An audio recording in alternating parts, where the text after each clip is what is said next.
S. Německy by to bylo Lufthund, rusky potom vzdušná sabáka, ale zůstaňme u toho našeho českého Air Dog. Posádka je z Prahy a kapitánem je Honza Jelínek.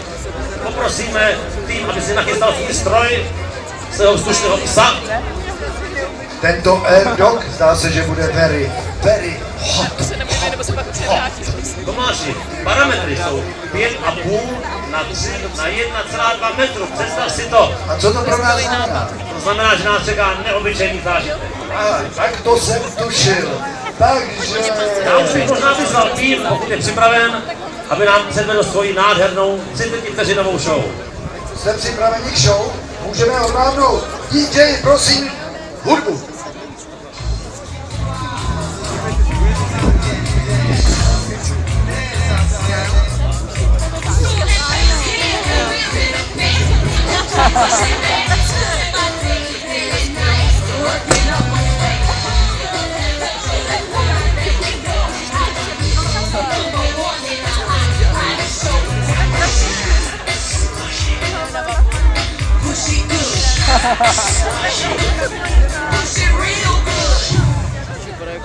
Krásná show!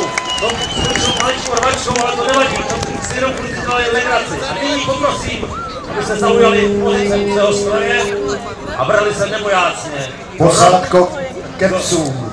do rozbouřených vln Vltavy.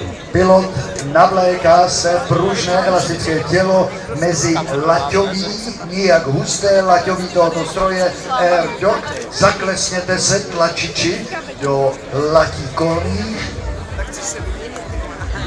Myslím, že vzdušný pes má vteřiny do svého startu.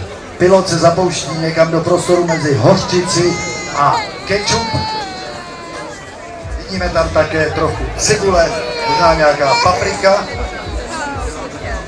3, 2, 1, hoši, můžeme! A go! Pojďte, už tam je! Bude záležet na výskoku! Edo! A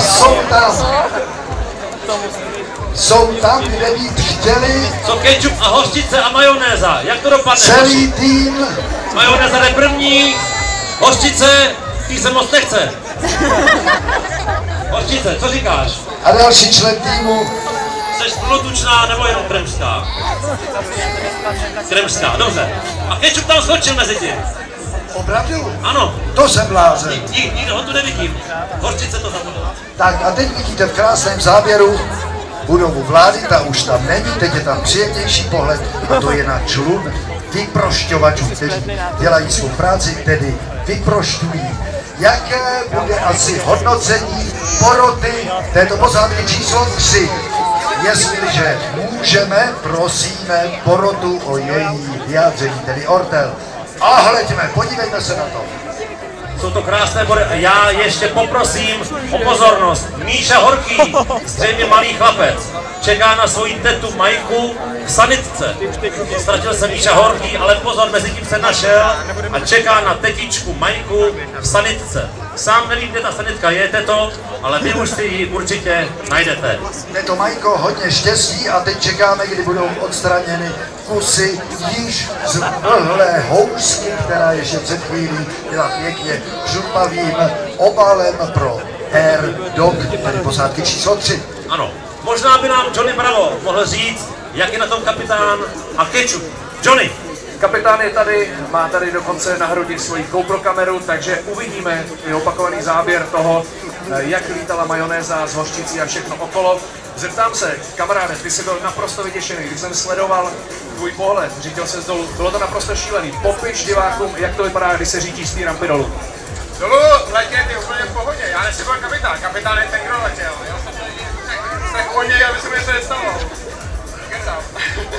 Kluci jsou v pohodě, ten párek se při letu trošku zvedal, ale myslím, že majonézu a veškerý zbytky jídla můžete nechat v řece, aby jsme nakrmili pražský kapry. Kluci, děkujeme, Johnny, to je symbolický konec rozhovoru s kapitánem posádky číslo 3, zatímco v této chvíli my už tady máme hvězdolet posádky číslo 4. Tomáš, je tady 4, název týmu je tým Pardon, Barona Prašila. Jenom vidíte hodnocení Air Dogu, které bylo Dole také 22. vysoké a dole 22, což je rekord dnešního dne. Zatím 22 jdeme. metrů, prosím potlesk pro Erdoli.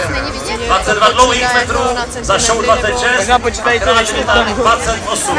A teď trochu aristokracie. Mesdames, messieurs, baronne.